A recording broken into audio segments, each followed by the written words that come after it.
नमस्कार साथियों, मैं जय मालाकर मालाकर क्लासेस में आप लोगों का स्वागत करता हूं। चलिए, शिक्षक भर्ती संबंधित कुछ महत्वपूर्ण बिंदुओं पर चर्चा करने के लिए मैं उपस्थित हुआ हूं। देखिए, इसमें ई और टी लिस्ट कैसे देखें, बहुत सारे जो आपके सवाल आ रहे थे, आचार संहिता तक क्या भर्ती पूरी हो पाएगी, इन सभी सवालों पर आपके जो महत्वपूर्ण सवाल हैं उसमें से कुछ सवालों को मैंने लिया है, उस पर चर्चा करने के लिए उपस्थित हुए हैं। तो आइए देखते हैं वीडियो को बिना किसी देरी के। देखिए, सबसे पहला जो सवाल आ रहा था कि काउंसलिंग कौन कौन कर सकते हैं करके, यहाँ पर बहुत सारे कमेंट आ रहे थे कि सर, हम काउंसलिंग पे जब भी लॉगिन कर रहे हैं तो हमारा काउंसलिंग नहीं खुल रहा है, क्या हम काउंसलिंग पे भाग नहीं ले सकते हैं। तो देखिए, कौन भाग ले सकता है उसको यहाँ पर समझाने की कोशिश कर रहा हूँ मैं। वीडियो पे बने रहिएगा लास्ट तक। इसमें एक एक महत्वपूर्ण जो आपके सवाल हैं उन पर चर्चा करेंगे। तो सबसे पहला सवाल कि काउंसलिंग पे कैसे नहीं खुल रहा है। तो देखिए, जैसे कि मुक्त अनारक्षित पे आप देख सकते हैं तो ईयूआर पे 801 रैंक दिखा रहा है। अगर आप जनरल कैंडिडेट हैं और आपका रैंक जो है 801 तक के अंदर में है, 1 से लेके 801 तक है, और आप जनरल हैं तो आपका खुलेगा। ठीक है, आप लॉगिन कर सकते हैं। जो आईडी पासवर्ड बताया गया है, जहां पर लॉगिन करने के लिए बताया गया है, वहां पर आपका लॉगिन हो जाएगा। और आप महिला हैं और जनरल से हैं तो आपका 950 तक के अंदर में है, 1 से 950 तक के अंदर में है तो आपका खुलेगा।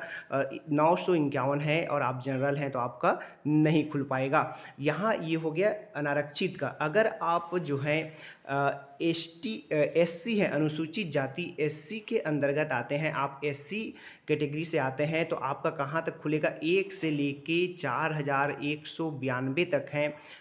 तो ये मुक्त में इतने अंदर तक रहेंगे आप तो खुलेगा। महिला के लिए 4323 तक खुलेगा, मतलब आपका लॉगिन कर सकते हैं यहाँ तक। मतलब देखिए,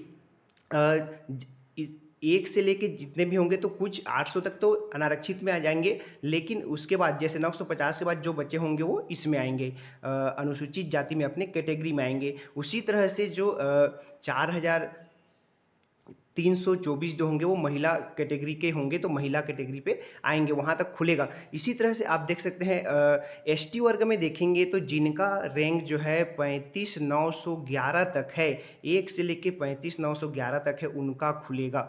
आप 1 से लेके 35911 तक हैं तो आपका खुलेगा और आप लॉगिन कर सकते हैं। उसी तरह से अन्य पिछड़ा वर्ग में देखेंगे तो 1 से लेके 1599 तक है तो मुक्त में आपका लॉगिन हो जाएगा। महिला में है तो 1 से लेके 1726 तक है तो आपका लॉगिन होगा, इससे ज़्यादा वाला का लॉगिन नहीं हो सकता। इसी तरह से पीएच कैंडिडेट बोल रहे थे कि सर हमारा समझ नहीं आ रहा है इसको कैसे किया गया है। तो आपको जितना भी है सबको ओवरऑल रैंक देखना है, ओवरऑल रैंक पे देखेंगे आप। और आप अगर आपका देखिए अनारक्षित वर्ग में देखते हैं तो ये जो जो वर्ग दिया हुआ है चारों वर्ग पे बांटा हुआ है, उसको दृष्टिबाधित, श्रवण बाधित, अस्थिबाधित और बहुदिव्यांग जो होते हैं उसमें बांटा गया है। तो इसमें आप देख सकते हैं इतने रैंक के अंदर हैं, 1 से लेके उतने तक देखना है जितना रैंक दिया गया है। जैसे हम यहाँ पर एक उदाहरण लेंगे, जैसे यहाँ पर एसटी का देखेंगे तो 1,22,495, यानी कि ये बंदा जो है 1 से लेके इतने के अंदर तक जितने भी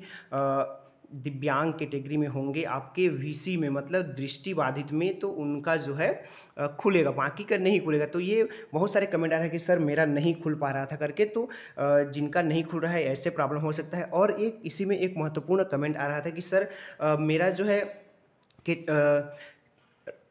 जो रैंक प्रोवाइड किया गया है उस रैंक के अंदर होने के बावजूद भी नहीं खुल पा रहा है, और जबकि मैं एसटी से हूं या फिर एससी से हूं, इस तरह से कुछ कमेंट आया था। एससी से हूं और एससी के अंदर होने के बावजूद नहीं खुल पा रहा है, तो आप ना कहीं आपके फॉर्म पे त्रुटि होगी।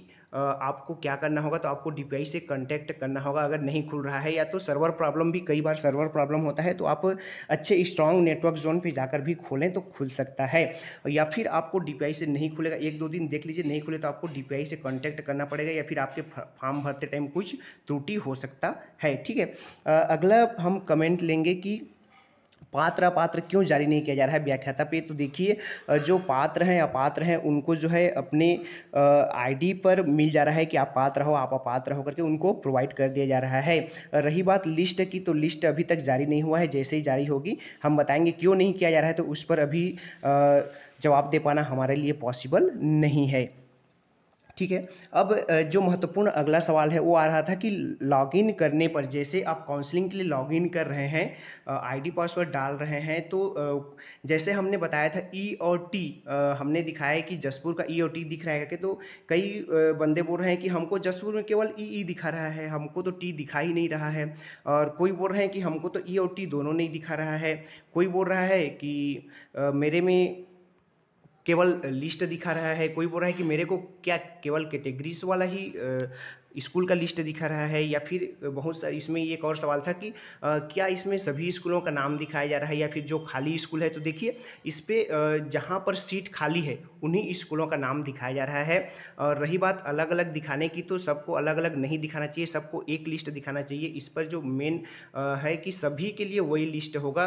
एक रैंक पाया है उसके लिए अलग लिस्ट नहीं होगा, 2 रैंक पाया है उसके लिए अलग नहीं होगा, 1000 पाया है उसके लिए अलग नहीं होगा। एक रैंक वाले के लिए भी वही लिस्ट होगा और 1000 रैंक वाले के लिए भी वही लिस्ट होगा, तो लिस्ट वही होगा। इसी पे हम देखेंगे ई और टी कैसे देखें। ई और टी कैसे देखें, तो इसके लिए सभी जिलों का, बस्तर के सभी जिले और सरगुजा के सभी जिलों का हमने जो है टेलीग्राम पे लिस्ट प्रोवाइड कर दिया है। अगर आप लोगों ने टेलीग्राम से अभी तक नहीं जुड़ा है तो उस पर आप टेलीग्राम से जुड़कर पूरे लिस्ट देख सकते हैं। अगले एक सवाल लेंगे हम कि बीएड वालों का क्या होगा, बीएड वाले क्या प्राथमिक पर टीचर बन पाएंगे या फिर नहीं। तो ये सबसे बड़ा सवाल इस वक्त का। तो देखिए मेरे व्यक्तिगत राय से इस भर्ती पर बीएड वालों पर कोई इफेक्ट नहीं होना चाहिए, उनको पात्र किया जा सकता है। इस भर्ती पे, आने वाली भर्ती पे बीएड अपात्र रहेंगे प्राथमिक शिक्षक के लिए, ये मेरा व्यक्तिगत राय है। बाकी डीएड वाले इसके खिलाफ हैं, डीएड वाले चाहते हैं कि बीएड वालों को न दिया जाए। ये आपसी मामला है या फिर सरकार की मैटर है, इस पर ज़्यादा कमेंट हम नहीं करेंगे।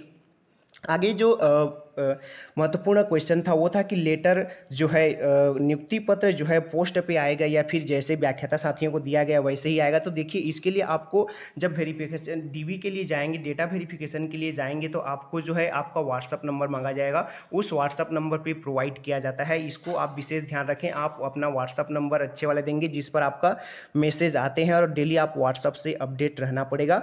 और जो है अधिक संख्या होने के कारण आप लोगों को बाई पोस्ट भी भेजा जा सकता है शिक्षक और सहायक शिक्षक को। चलिए अगला कमेंट जो आ रहा था वो था कि एसएसए क्या है।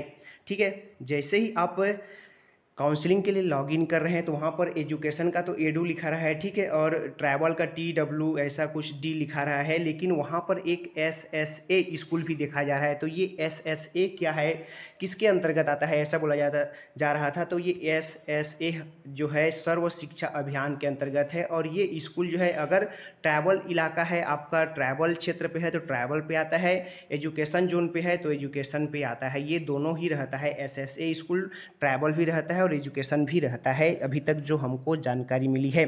असिस्टेंट टीचर का कब तक आ जाएगा। सहायक शिक्षकों का अगला क्वेश्चन है कि सहायक शिक्षकों की काउंसलिंग कब तक स्टार्ट हो जाएगी। तो बहुत जल्द स्टार्ट होने की संभावना है, ऐसा कहा जा रहा है। आगे बीएड डीएड के साथ टीटी क्लियर। हाँ देखिए ये एक महत्वपूर्ण सवाल था, बहुत सारे साथी कमेंट कर रहे थे कि सर मैं बीएड सेकेंड सेम में था, थर्ड सेम में था, फर्स्ट सेम में था, जो भी है ना, तो बीएड डीएड के साथ हमने टेट उत्तीर्ण किया है, क्या पात्र हैं या नहीं। तो बिल्कुल आप पात्र हैं, चाहे आप फर्स्ट ईयर में रहें, चाहे सेकेंड ईयर में रहें, चाहे जिस भी सेमेस्टर में हैं, आप बीएड रनिंग था मतलब आप पात्र हैं। ठीक है, अगला जो महत्वपूर्ण सवाल था कि आचार संहिता तक क्या भर्ती पूरी हो पाएगी। तो देखिए सभी जो है 12,489 पदों पर भर्ती पूरी हो पाना तो संभव नहीं है आचार संहिता तक। आचार संहिता कब लगेगी करके कमेंट आ रहा था। तो देखिए ये अक्टूबर में 10 अक्टूबर तक लगने की संभावना आ रही है। 10 अक्टूबर तक ये संभावना जताई जा रही है कि 10 अक्टूबर तक जो है आचार संहिता लग सकती है। तो सारी पदों पर भर्ती पूरी हो पाएगी क्या, तो पॉसिबल नहीं है। तो ऐसा में एक और सवाल उठ रहा था कि क्या नहीं हो पाने पर क्या होगा। तो नहीं हो पाने पर स्थिति पर अगर ये चालू रहेगा तो चालू रह सकता है, अगर स्टार्टिंग नहीं हुई रहती है तब उस कार्यों पे आचार संहिता पर रोक लग जाती है, लेकिन जो कार्य स्टार्ट हो चुका रहता है वो निर्बाधित रूप से चलती रहती है। तो ये थे कुछ महत्वपूर्ण आपके सवाल और हमारे जवाब। आई होप आप लोगों को अच्छा लगा होगा। अच्छा लगा हो तो वीडियो को लाइक कीजिएगा, चैनल पर नए हैं तो चैनल को सब्सक्राइब कर लीजिएगा। नमस्कार, जय हिंद।